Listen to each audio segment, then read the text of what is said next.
Welcome to GS Podcast number 133. I'm Stephen Knight. How the hell are you? What's new? There's a new January edition of Taking the Myth Out. Me and the excellent Iram Ramzanatron talk about all the goings on, topical, hard-hitting, political discussion, basically. Iram was on fine form on the last one, so give that a listen. I know many of you just come for the interviews. Many of you just come for Taking the Myth, so diversify is my suggestion. That's my cat.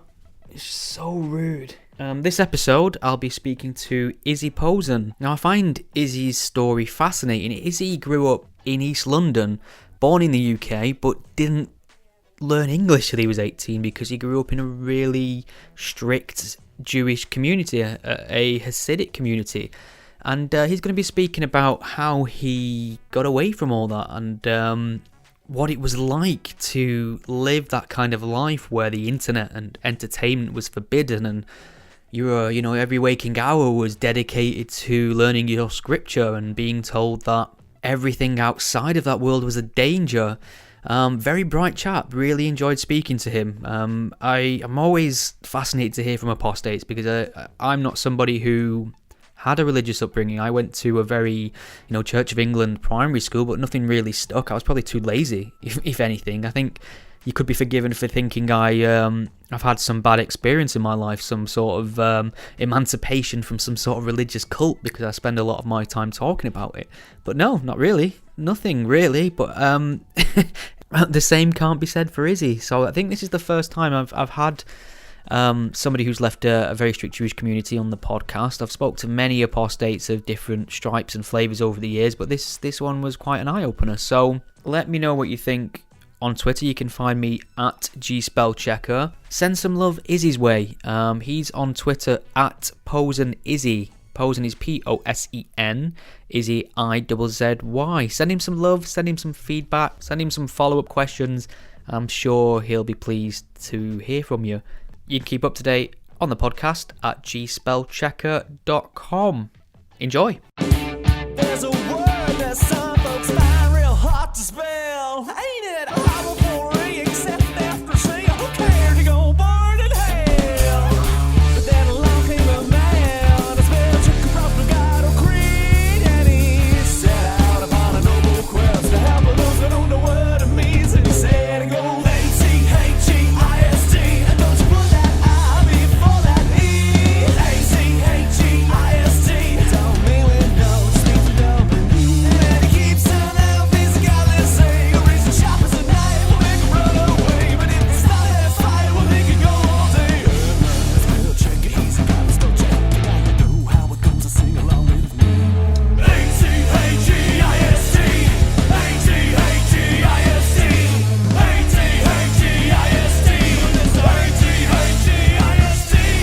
I'm very pleased to welcome Izzy Posen to the GS podcast. Izzy, how are you doing?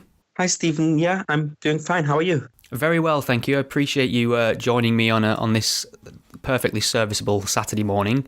One of the reasons I wanted to speak to you is because I saw your appearance on the BBC not too long ago, and you was speaking out about your experience leaving a very ultra-Orthodox Jewish community. And I suppose communities like that are very insular in nature, so we don't often hear about them, and Jewish people are a minority already within the UK, and certainly Hasidic Judaism's an even smaller minority. So maybe you could just start by explaining what ultra-Orthodox Judaism means exactly. What is Hasidic Judaism?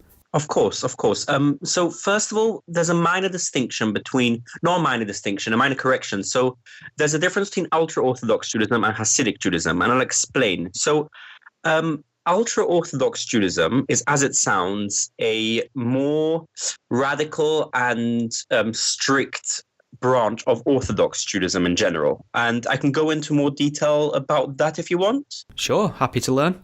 Yeah, so Orthodox Judaism is a brand of Judaism that is, as the name sounds, Orthodox. So it adheres to specific dogmas of belief and specific codes of practice. So every Orthodox Jew has daily practices that they have to do. For example, pray 3 times a day, food they can and cannot eat, kosher, and so on. Non-Orthodox Jews may or may not adhere to those things. Now, ultra-Orthodox Judaism took these things to an extreme, but added a layer of seclusion and isolation from the secular world who does not adhere to these laws. And instead of just saying we're going to keep these laws and dogmas, they also say we're going to separate from those who don't. So it's a movement. Historically, it emerged probably early 19th century, late 18th century, and it was a response to the Jewish Enlightenment, where many Jews stopped being Orthodox and started assimilating with wider society. And ultra-Orthodox Jews said, well, as a response to that, it's no longer enough to be Orthodox because there's always the danger of secularization. So we're going to be ultra-Orthodox. We're going to isolate ourselves from those who don't keep those practices. Now, especially post-Holocaust, they developed quite an austere and, I would say, us versus them theology, where there's the world, the outside world, who try to kill us, like what happened at the Holocaust, and who try to secularize us, like what they see with a secular society in general. And that's the them. And then there's us, who are the good guys, who are God's-fearing people, the chosen people. So it's good versus bad. And our job in the world is to keep on the good side and stay away from the bad. So that's ultra-Orthodoxy in general. Now, Hasidic Judaism is a specific brand of ultra-Orthodoxy that emphasizes not only strict adherence to the law and dogma, but also mystical aspects. So you may have heard, and listeners may have heard of Kabbalah, Jewish mysticism. Hasidic Jews tend to focus a lot on that and mystical symbolism in the world, how everything you do channels something up above and builds, so to speak, pipes to the divine through which influences can be sent back and forth. So they tend to live, I would say, in a slightly more, is less attached to reality, because it's always on a more mystical level. So what they see, you may see them doing things which seem strange on a rational level, but for them they are operating in a whole different domain, so to speak. Okay, so you mean you grew up in East London. Were you actually born in the UK? Yeah. So what my listeners may pick up on early on is the fact that you have a slight accent that's hard to place. And how does that happen in an East London upbringing where you retain a very distinct accent that's in contrast to the common accent of the area? Right. So my first language and my only language until the age of 18 was Yiddish. As you may have heard on my other interview, I actually couldn't speak English until I was 18. And that's because the community, in its quest for isolation, actually has its own language. Just ask, how old are you now, Izzy? I'm 23. So you had to start learning English at 18, or is it just something you wasn't used to speaking? No, I had to learn it at 18.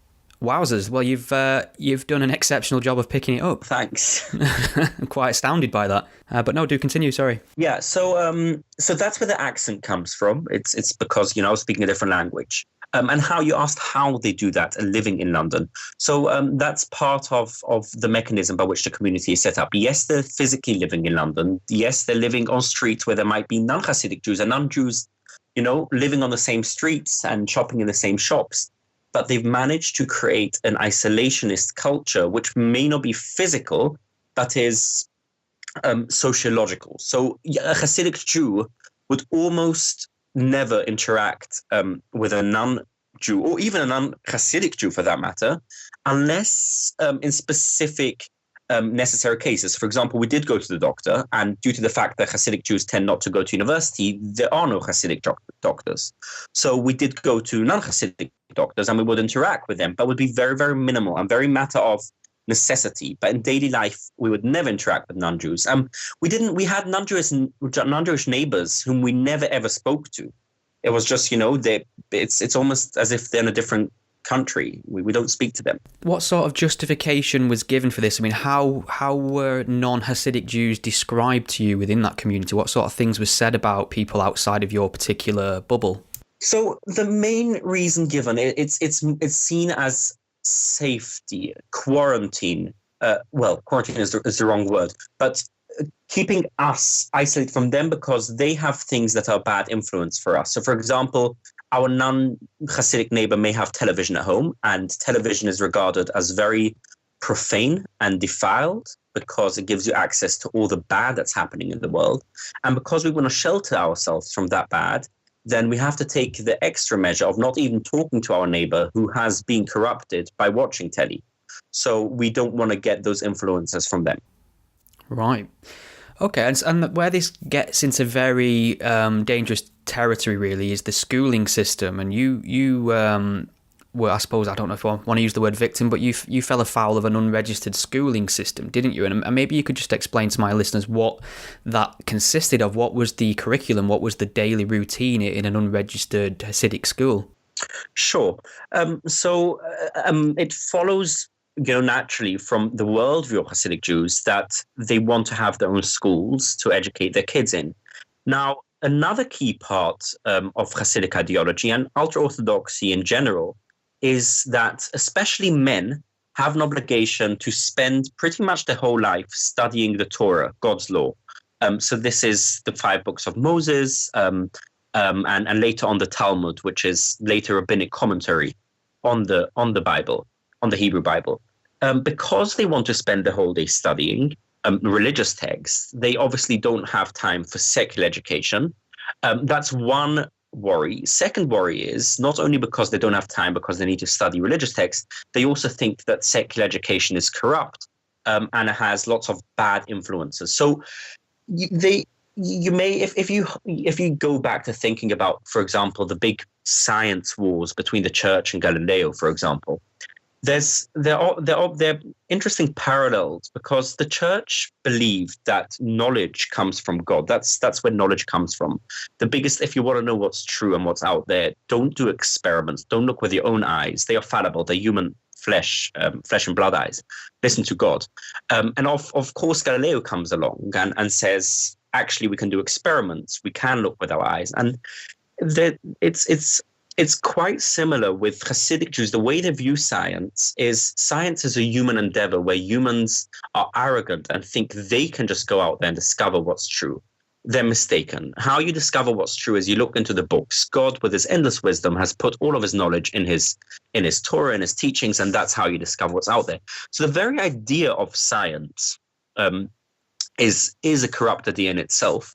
And that's not even to mention the actual things that they object to in science. For example, evolution is of course considered as wholly false and atheistic. The Big Bang Theory is false, and so on. Okay, so going back to the schooling system, so they have their own schools where they spend almost all of the day studying religious texts. Now, due to government regulations, you have to have a minimum of, I'm not sure the exact amount, but an hour or so a day as a minimum, even for private schools like this. So my particular school, so most schools in East London, Hasidic schools, comply to this minimum, and they do have roughly an hour or 90 minutes a day of secular education where they learn basic English and maths. My particular school was even more devout than that, and they said, we're not having even that. So to do that, to not have any secular education at all, they needed to be unregistered and illegal. So we didn't do anything, not even ABC, not even basic English. But that's one part of it. A second part is that they followed a very biblical method of discipline. There's a biblical verb in Proverbs that says, if you withhold the rod from your son, you hate your son. And they took it very literally. So the favored method of discipline was the rod. And teachers had, as their teacher kit on the teacher's desk, there was, the teacher's books and so on. And then there was a big stick always visible, always there. And they didn't hesitate to use it. What sort of crimes, quote unquote crimes, would have you fall afoul of this corporal punishment? Any regular classroom issues of discipline. So talking without raising your hand, being cheeky to the teacher, not being in class on time, all these regular things that happen in all schools, but usually teachers use other methods of discipline. In my school, it was just a stick. And is this school still running? Has there been an investigation into it? What happened there in the end? There have been many investigations into it. From what I understand, it is still running completely, just as before. I think they've changed their name, their official name, because the government has ordered it to shut down 2 years ago. The problem here is that there's some, and I'm not an expert on this, but from what I understand, there's some loopholes in the law which allows these schools to claim that they're not really schools, they're just extracurricular clubs for children. And it's very difficult to prove that children are actually spending there all day long. Right. Because to do that, you'll have to have access to the premises. And from what I understand, Ofsted does not have the legal powers to actually raid the building and show that this is a full-time school. So in hindsight, looking back at your time spent there, how do you feel about it? Is there any sort of resentment at being held back? I mean, do you feel if I'd have just had a standard British education, I'd be possibly further along in this field of study? I'd be more successful here? Do you feel like you're playing catch-up a little bit? Yes and no. So yes, I'm definitely playing catch-up. And, I did my GCSEs when I was 20, my A-level when I was my A-levels when I was 21, and I'm now almost turning 24, and I'm in second year of university. So yes, there's a little bit of catch up there. No, because I think we're all shaped by our experiences, and I know some people favor the method of resentment and victimization, always complaining about how others are to blame for their failures. I don't think that's a positive or constructive life view to have. I tend to see my experiences as informing my present ways of life, as enriching my experiences. How many people can say that they grown up in a completely different non-Western framework? So I think it is also enriched. I'm not saying that it was negative. It was definitely a negative experience, and I definitely wish that I wasn't abused as a child, and it had very negative impacts on my psychology. I'm still going for therapy all the time because of the trauma of my childhood. So I'm not saying that wasn't bad. I'm saying in terms of looking back and seeing my life now, I see it. I try to take the experiences and inform my life and enrich my view of the world. Yeah. If that makes Yeah, that makes perfect sense. That's a really positive outlook. One of the things I've heard you speak about as well is the fact that things such as entertainment and especially the internet, that was forbidden in your community. And I've always wondered what it'd be like to travel back to the 70s and show somebody the internet and see what they'd make of it. And I suppose we've got a little case study in the sense with you in this regard. I mean, what did you think the internet was when you wasn't allowed anywhere near it? Did you have any ideas in your mind of how it would look, how it would work, what it was capable of? Right. So when I was younger, we grew up under this omnipresent fear of the internet. It was this big monster out there lurking for our souls. We weren't quite told what it was. Sounds like Twitter, to be fair. As I grew older, I started getting some kind of understanding. So at one point, I thought it was like a virtual marketplace. So you walk into a market and the different stalls trying to sell you things, and the internet is just that, but in virtual reality. And it's not a inaccurate way of thinking of it, actually.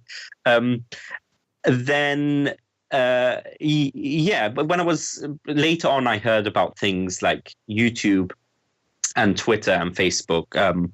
And then eventually when I was 20, I for the first time went on the internet. Wow. So, I mean, what's that experience like? You've been deprived of certain forms of quote-unquote secular knowledge, and all of a sudden you've got a wealth of knowledge at your fingertips. What's the first kind of things you look into? Yeah. So I discovered the internet when I was still in yeshiva, and I can talk a little more about yeshiva later if you want. Sure. So yeshiva is a religious college.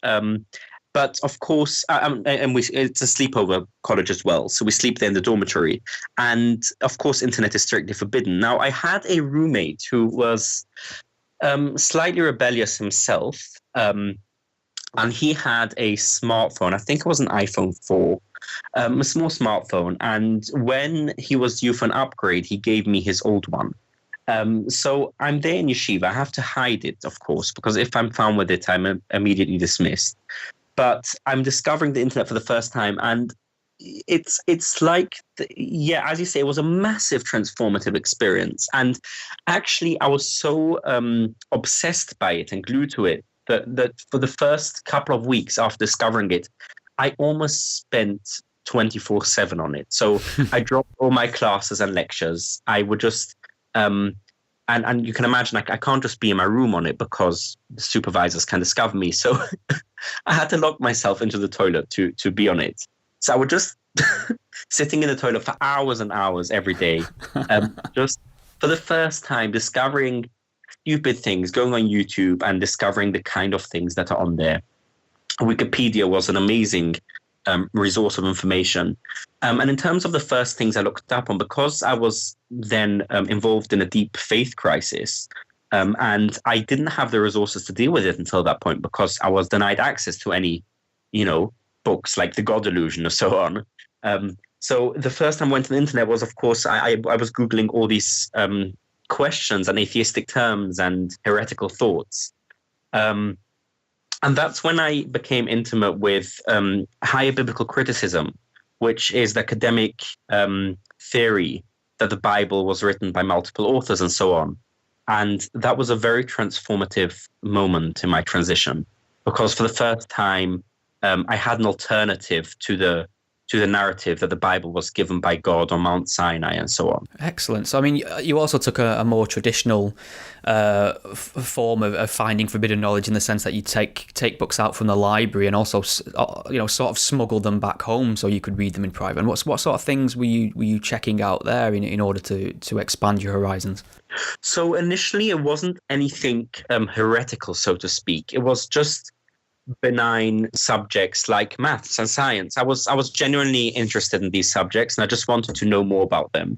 And I was never taught these things. So I just went to the library and went to the children's section and took out basic Key Stage 2 and Key Stage 3 maths and science books. And yeah, I did have to smuggle them back in and hide them under my mattress in my room because these were forbidden as well. At one point, I also borrowed a book about the history of the kings and queens of Britain because I felt I'm living in this country and know nothing about its culture. I never actually, I don't think I ever borrowed an actual, so to speak, heretical book from the library. So like on evolution or atheism. I think those were more from the internet. Okay, I mean, so at some point, your free inquiry kind of became a problem for your community, and there was efforts to intervene, I believe, if I've got this right, and you were actually sent to Israel at some point. Is this correct? Yeah, so the way it went was, at one point, it was in the summer of 2015, I did some introspection. I came to the conclusion that, look, I anyway don't believe anymore. It was, I acknowledged it to myself that it's no longer a matter of just having questions. It's a matter of actually not believing anymore. Now, I don't want to spend my whole life living a lie, so it's time to leave. I had no clue how to leave. I didn't know, I'd never spoken with an outside. I didn't know how to go about it, but I knew I had to leave. In order to kind of confirm to myself the transition. So imagine me there in yeshiva, still dressed with a whole garb, doing everything right externally, just inside not believing. I had to do something to confirm to myself that I'm actually no longer a Hasidic Jew. So I had to, so to speak, sin.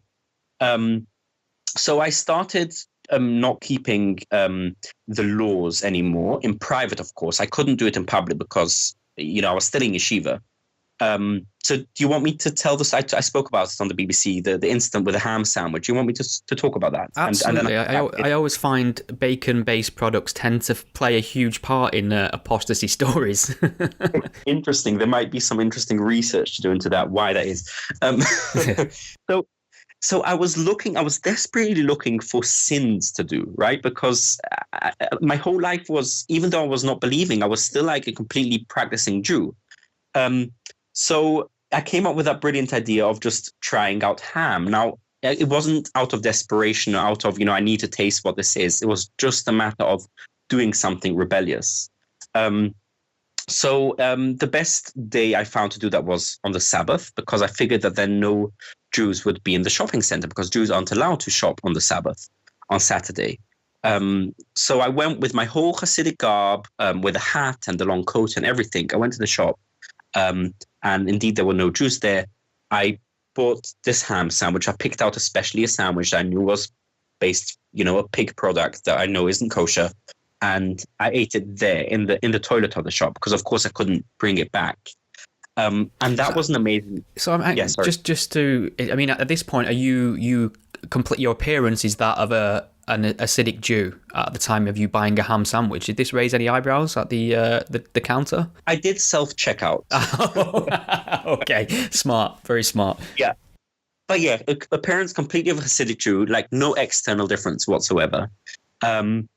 So I'm eating this ham sandwich. It was an amazing feeling, but also a very significant one. I knew this was big, because this was the first time I was actually doing something. So it's no longer theoretical in my mind. I'm not believing. I have questions. It's a matter of actually breaking away from the faith.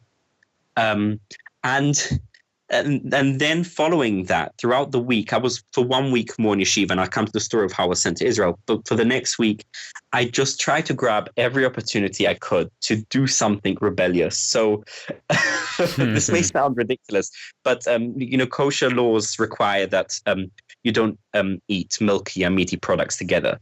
So I would just, for the sake of it, eat my meaty dinner, and then just just swallow down a cup of milk, just for the feeling of it, and things like that. Very minor things, but I can't explain the joy and liberation it gives one. Minor things like that. But if you weren't allowed to do it all your life, and suddenly you're doing this for the first time, and you feel so liberated. I can't express the joy that gave me. So during that week, I still had no clue how I was going to leave. I went to my religious mentor. So every yeshiva has a religious mentor called a mashgiach. The term is not important, but the name in Hebrew means a supervisor. He is responsible for your religious and spiritual development. And I had a good relationship with this mashgiach, this supervisor. He knew my struggles. He was aware of my journey. And he was surprisingly very nice about it. That means he, of course, disapproved, but he understood that I'm not evil. I'm just a searching person. And he tried to help me, so to speak, to bring me back to the faith. So I went. He was the first person whom I acknowledged to that I'm not practicing anymore. I went up to him and I told him, look, over the past year or so, we've been discussing these theoretical questions I've been having of the faith. Now it's no longer theoretical. I'm actually not practicing anymore. He responded with a massive emergency. This is like, shit, this guy he's done it. He's no longer practicing. This is a red. Code red. Yeah. So I don't know what he did, but within 2 days, I had a ticket to fly to Israel. The whole program was arranged for me in Israel with outreach mentors who were going to work on me individually to bring me back to the faith. So this is an intervention, isn't it? Yeah, absolutely. And I don't even know how they did it. I imagine funds were probably raised by rich Jews, to save this soul. I don't know. Because this isn't a cheap thing. It's an expensive thing. They paid for these mentors and so on. Sure. So I was sent to Israel. I met this specific mentor who was going to be my full-time mentor, and he was going to take me around to other rabbis. Charming young man, probably in his early 30s. He's done a lot of thinking himself. He's done some reading on the subject, but he is determined that what he believes is the truth, and he's going to share it with me.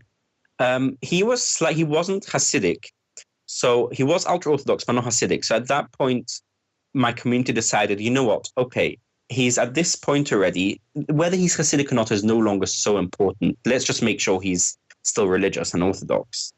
So they were happy to give me over to this individual. I spent 6 weeks in Israel where he took me around to various rabbis and, so to speak, experts.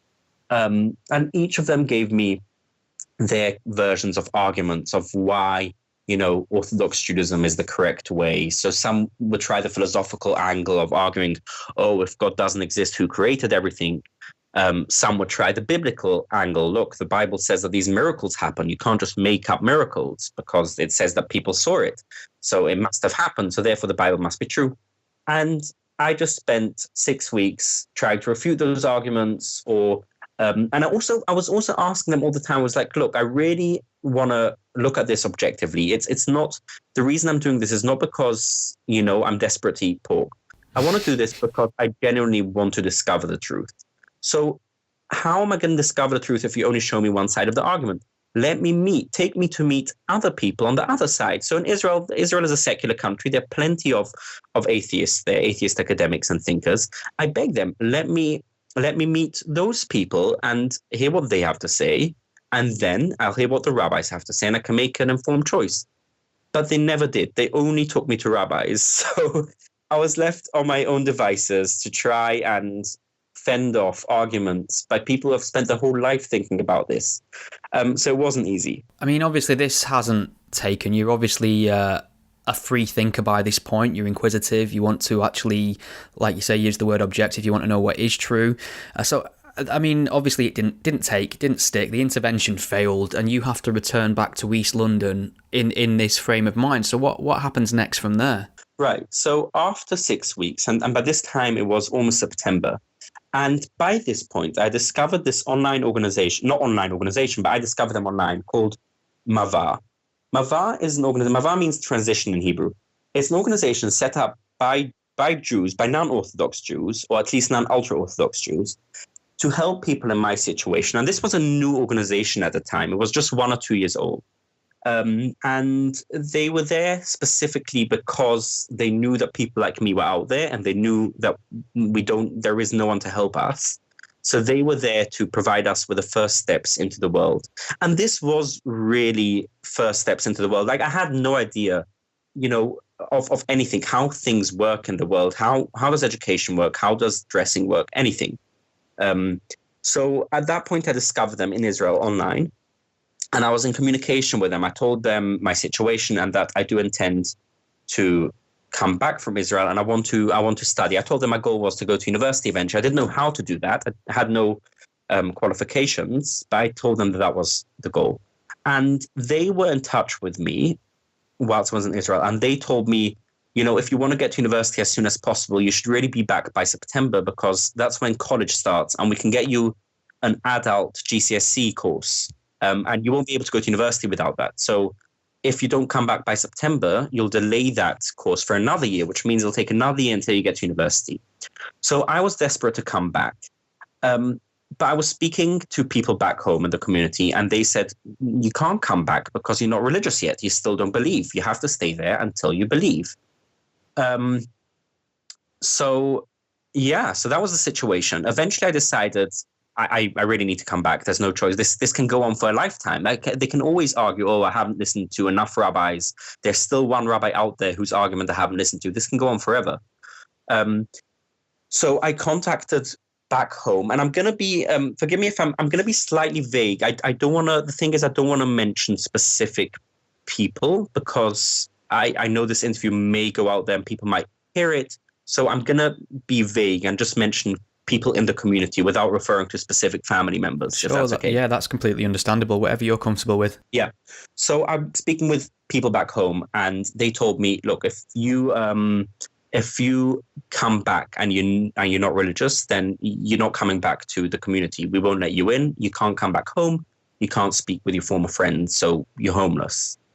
So that's when Mavar seriously stepped in. They found me. I was essentially homeless. So they found me a family back in London, not in East London, to take me in temporarily until I can find my feet. So I had no job. I had no money. I had nothing. So I really needed a place for shelter to stay. Wow. So, So in Israel, when I decided to come back, this organization had a house ready for me with a family. so I know I can come back to London and I'm not homeless. What an incredible organisation then. I mean, that you was really desperate by this point, I would assume. So, I mean, if it's not too personal, you don't mind me asking, do you have any sort of relationship with friends and family from that community today? Is there any dialogue open between you? Right. So initially I was hoping, so I was never resentful. I never hated the community. I had lovely experiences there as well. I had lovely friends there. It wasn't a matter of me being angry or resentful. It was literally just a matter of me no longer believing in the tenets of the faith. I was very much hoping that I can stay in touch with friends and family. I was probably an illusion thought, because knowing the community, I should have known immediately that that's not an option. I mean, they don't talk to outsiders. And the second you don't believe, you're an outsider. So that was my hope. And I asked people, I begged family and friends to stay in touch, but that didn't happen. And yes, I was virtually cut off by everyone. Almost everyone. One or two people stayed in contact, but virtually everyone cut me off immediately. It's really sad, isn't it? I mean, I hear this time and time again from people in really strict religious communities that, religion, God, is held so far above personal relationships and family, to the point that people can just remove people from communities like flicking a switch, and it seems very alien to those of us who have a secular worldview. Well, you know what, I also thought that, but sadly, these kinds of dogmatism isn't unique to religion. Sadly, I used to think it was. I've seen people post Brexit cutting off friends, voting the other side of the thing, and that was equally shocking to me. You can have strong disagreements, but disowning a friend because they voted to leave. So that is somewhat analogous. I think this is a wider conversation we can go into if you want later, maybe. But I think dogmatism is dangerous in all its forms, and religion is specifically prone to dogmatism. But there are other sorts of beliefs, like political beliefs, that can also become very dogmatic and dangerous. Yeah, I completely agree. There's a lot of new religions popping up that are godless in that sense, a lot of political religions.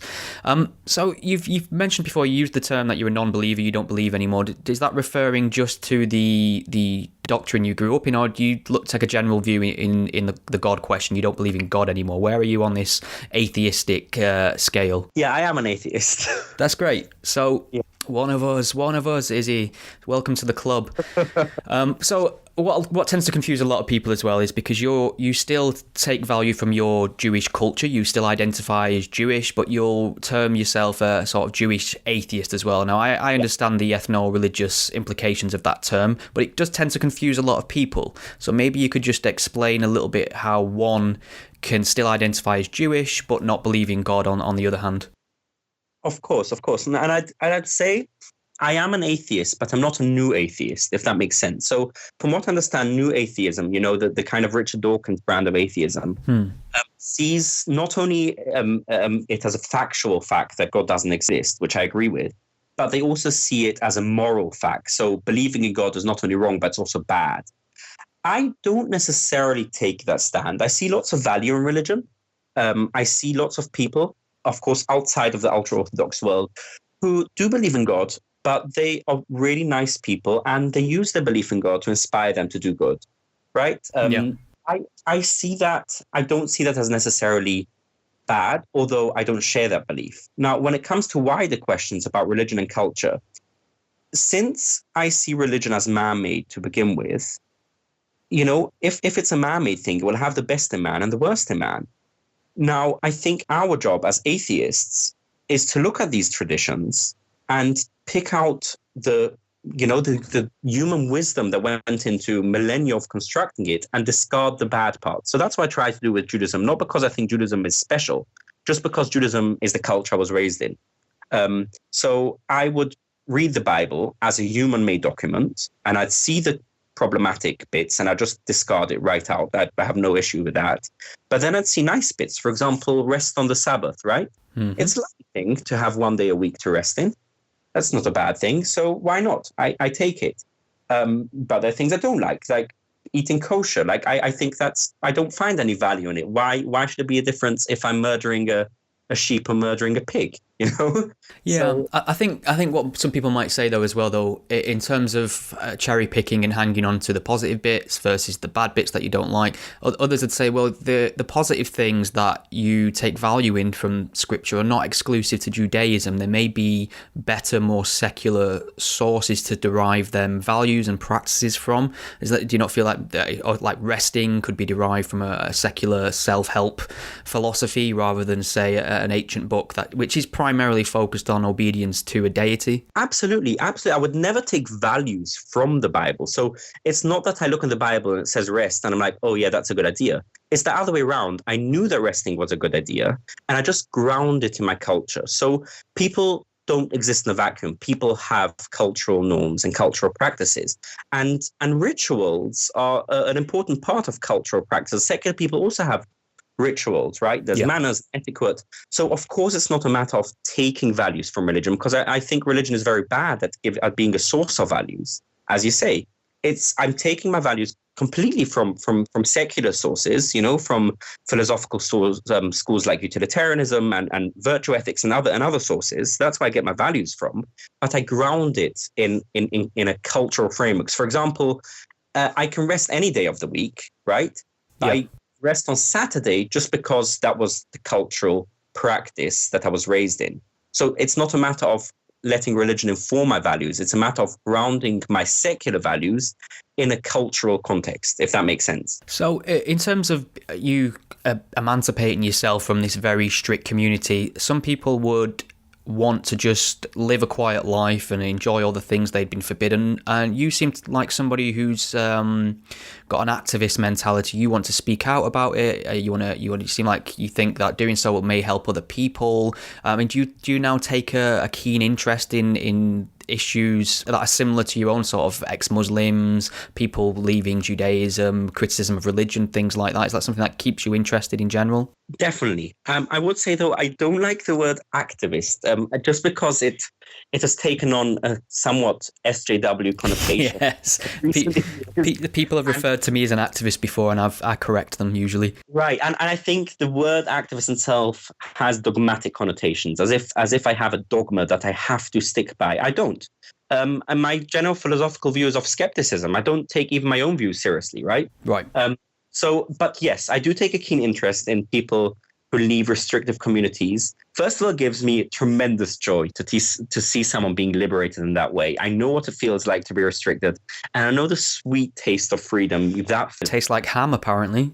The ham sandwich was like shit, but I've never eaten that brand of ham sandwich again since that experience.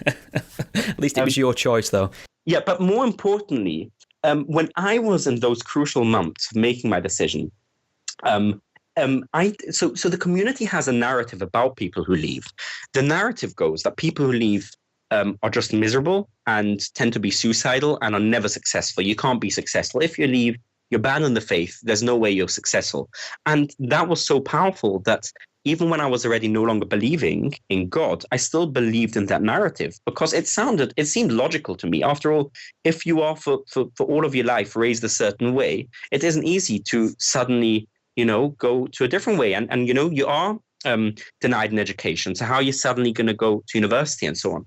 So what changed that belief for me was coming across online an interview with other ex-Hasidic Jews, not from England, but from Brooklyn, New York, in the States. And one of them was studying to do a PhD in microbiology. One of them was an aspiring actress. And seeing that interview showed me, actually, this is a myth. It might be hard, but you can go and be successful and happy. And every time I do an interview like this or with the BBC, I'm very mindful of that. I know that there's some boy or girl out there in the community who had just gotten hold of the internet and they are coming across this interview and this is giving them hope to show actually you can be happy and successful outside. Absolutely, yeah. It does wonders, doesn't it, the internet, to see. I mean, one of the other themes apart from the emancipation with pork-based products, that seems to be a theme of apostasy, is this feeling when you leave the community that you're the only one in the world who's done this before. You have no idea there's a thriving community out there of people who have left, who are making a go of it and are successful. So it can only help in that sense, can't it? Yeah, absolutely. Okay, well, one of the things I really wanted to speak about as well, which is a huge interest of mine, and that's the topic of freedom of expression. And it's become interesting to me over the years how that plays out and manifests, or doesn't in some cases, on campus in the UK and obviously across the Atlantic as well. And you just so happen to be the president of the Free Speech Society at Bristol University. It's intimately related with my story, as you can guess. I imagine that your value for freedom of expression was a product of not being able to express yourself in this very strict community before. Would that be fair to say? Absolutely, yeah. So at what point do you decide you want to be the president of a free speech society on university? So as I said before, I think a key, if we want to narrow down what's the key fact of this kind of oppression happening in these communities, I think that it's all down to dogmatism. So dogmatism is, you're not only holding your views and you're holding it passionately, but you think you can't be wrong and that everyone else who disagrees is wrong or even evil. I think this kind of thought, whether it's applied to religion or to political views, is very dangerous because it prevents people from ever being skeptical on their own views and thinking, you know what, maybe I got it right, or maybe I got it slightly right and I just need updating. People who are dogmatic are extremely sure on their views and they're sure that everyone who disagrees must be either evil or stupid, because why do you disagree? And coming on campus, I've still got this spirit of, I've broken away from a dogmatic community and I'm finally free. I'm in the secular world. People let you think and let you talk, which is largely true. But I was very disappointed that on campus there's a strong feeling of, not comparable to my community, but there is this feeling of dogmatism with respect to specific issues. There's specific issues you don't talk about, you don't question, you take it at face value, and anyone who disagrees is by definition evil. Yeah. Now, it's not that I disagree with these opinions. I just want them discussed, and I want people to always maintain an element of self-skepticism. And I think that the censorship that we see now on campus and no platforming is a direct result of this dogmatism. So I founded the Free Speech Society last year. It was in February. It was immediately following the student union's annual members meeting, where feminist groups passed a motion that would ban feminists who are gender critical from speaking at the university. So feminists who question the trans activist line that gender, that you can be born in the wrong body, or that gender is something to do only with identity. Yeah, they often derogatorily referred to as TERFs, aren't they? Trans exclusionary radical feminist, I think that means. Exactly, TERFs. Now, the problem is I don't have an issue with transgender ideology. I think it sounds reasonable to me that gender and sex are separate. I don't have a specific strongly held belief with that regard. What I do hold strongly is that there should be space for disagreement. And I saw at that meeting that people who disagreed with this line of thought were branded as transphobic by default. That means if you disagree that gender is a matter of pure identity, then you're automatically transphobic. And I thought that was wrong. You can disagree with someone about it and not say that they're transphobic just because they hold a different view. And at that meeting, they actually managed to ban feminists like Germaine Greer and other so-called TERFs. And that was very disturbing for me because it's a sign of dogmatism. It means that you can't discuss these ideas anymore and you can't hear a different perspective. So I literally that evening, I went out and put out a call on Facebook to ask if people want to come together and found a free speech society where we will discuss these things. And that was the origins of the society. Yeah, I mean, this sounds like a perfectly reasonable thing to me. People have a very difficult time understanding that you can disagree vehemently with somebody, but you still value the discussion about it. You still value their right to espouse their views, and you think it may be healthy actually to debate them openly. So you're starting a free speech society in the context of the wrong, quote unquote, wrong kind of feminists being deplatformed at your university, and they're having labels attached to them like transphobe. They're essentially being called bigots. And what I've found is if you're very staunch in your advocacy of free expression, these kind of labels come to you as well. People will say, well, you're not really for freedom of expression. You're just looking for an excuse to be bigoted against a particular minority or a particular group. And I was wondering if any of that sort of sentiment has come your way since you founded this society. Absolutely. I mean, I'm known as the campus transphobe. Right. Ironically, our free speech society put on events by both trans activists and by so-called feminists who have a different view. So one week we had a talk by an academic in our university who has a different view, who is a so-called TERF. The next week, we had a talk by a transgender woman who is a trans activist. And neither was prioritized, neither was shown more respect. It was just hearing both opinions. So it baffles me why people would say that we are transphobic or bigoted. But yeah, that's a direct result of dogmatism. That's what it is. Yeah, and what's been especially disappointing to me, and you can obviously let me know if you think this is a reasonable assumption. I mean, I'm a left-wing liberal, I would say, centre-left, and I'm very aware of the problems on the right, and we've come to expect that, it seems, and people know how to deal with it. People react to it in a sensible manner. However, this issue of free speech and the transgressions against it seem, especially on campus, to be overwhelmingly coming from my team, the people on the left, and it just seems that this issue of freedom of expression, which is such an important one to me, freedom of speech is the bedrock of society. It's from which all other rights come. It seems to be that the people who are most against free discussion and open debate and the right to say what you think openly seem to be on the left, and I don't know if that's something you feel is true or not with your experience on this society. It's absolutely true, and there's a very obvious reason to that. It's not that the right, and by the right I don't mean people who have right-wing politics, I mean people who are seen as, extremists, neo-Nazis, alt-right, that kind of thing. Yeah. It's not that they're any big fans of freedom of speech by any stretch of the imagination. It's just that it's about the underdog. It's always the underdog who wants free speech, because those in power don't need free speech because they have the power. As it happens on campus, the left circles are on power. That's just a fact. That's why it's always it's they who are not big fans of free speech because they have the power anyway.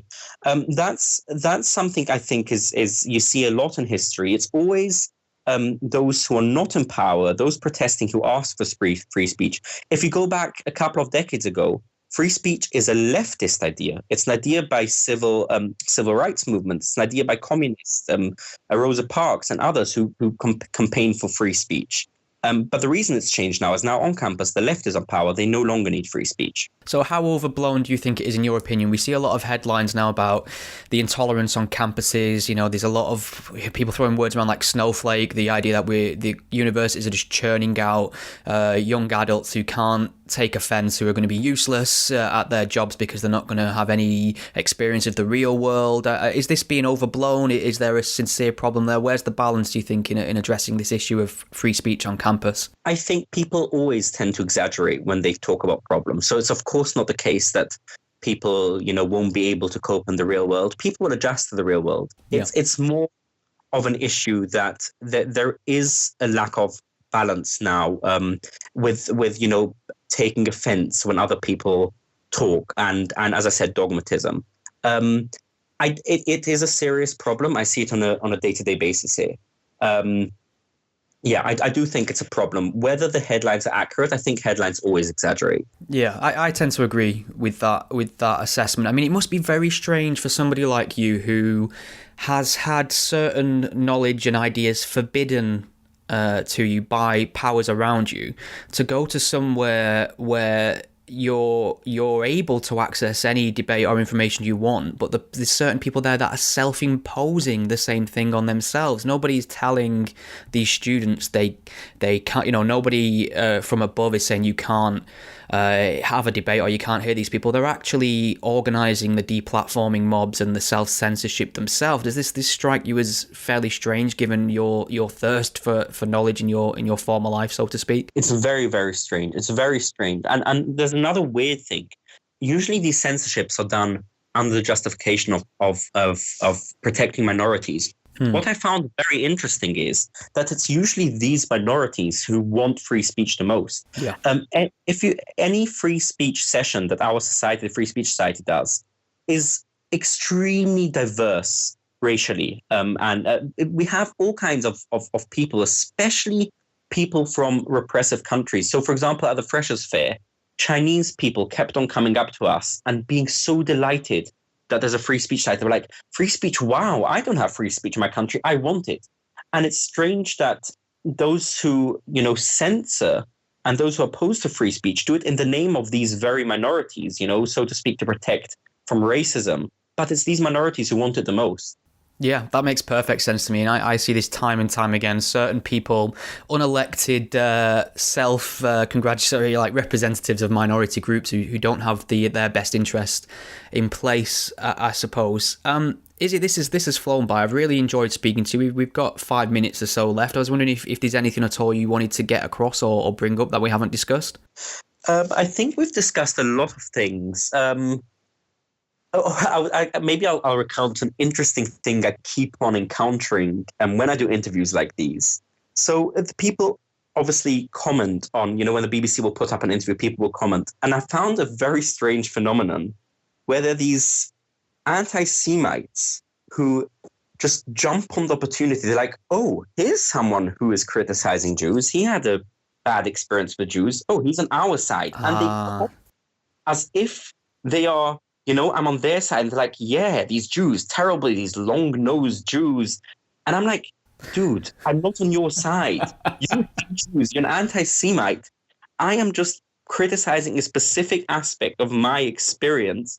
I do not hate Jews. I find it a very, very weird experience. So yeah. Yeah, it is strange, and I have the same issue as well, because I'll be very critical of Islam occasionally, and obviously there's, in the Venn diagram of critics of Islam, there are people who are just racist and just hate brown people and see Islam as just synonymous with race in that sense. But I'm not Jewish myself, but one thing I have really noticed over the year is that you can't point at one particular area and say there's the anti-Semitism, that's where it's coming from. It seems to be a bigotry that exists almost in any political viewpoint you can think of. It seems to be very more widespread than any other type of racism, and it's kind of different from standard racism because it's very sinister in the fact that it's conspiratorial. It's not garden variety. This person's thick because they're brown. This person can't drive because they're Asian. Stupid stereotypes. It's like that Jews are very smart. They're very conniving. They control everything. The various governments and corporations that are controlling our lives. And I was just wondering, we're having a big discussion at the moment in England about the Labour Party, about how rife they may or may not be with anti-Semitism. And as a Jew living in Britain, how do you think we measure up in terms of our anti-Semitism, in terms of how potent it is, and whether or not it is a big problem in the Labour Party? I have a somewhat controversial view, considered controversial in the Jewish community. The Jewish community is almost with one voice that there is a problem of anti-Semitism in the Labour Party. I don't want to undermine that voice, but personally, I think it's an issue of leftist identity politics, not of anti-Semitism. And I'll explain what I mean.